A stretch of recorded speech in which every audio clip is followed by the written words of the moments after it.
મારી લાશ કચરામાં નાખી દેજો પણ પરિવારને ન સોંપતા અમદાવાદના યુવકે ટ્રેન હેઠળ પડતું મૂકી જિંદગી ટૂંકાવી। ઇન્સ્ટાગ્રામ પર વિડીયો મૂકી પત્ની પર આક્ષેપો કર્યા।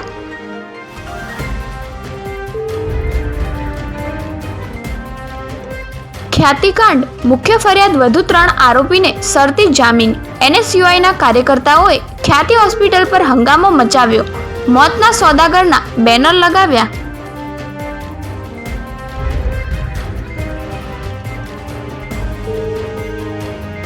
MG સાયન્સ કોલેજમાં ફી વધારાનો વિરોધ। ABVPના કાર્યકરોએ પ્રિન્સિપાલની ઓફિસમાં રામધૂન બોલાવતા કાર્યકરો અને પોલીસ વચ્ચે ખેંચતાણ થઈ।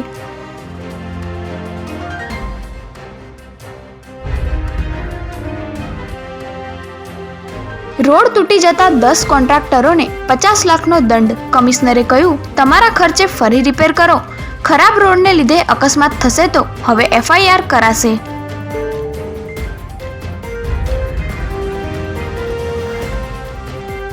દુષ્કર્મ પીડિતાએ બાળકને જન્મ આપ્યો। વડોદરામાં ઉમર સૈયદે વારંવાર દુષ્કર્મ ગુજારી ગર્ભવતી બનાવી। ભાઈ માતાને મારી નાખવાની ધમકી આપતો આરોપીની ધરપકડ।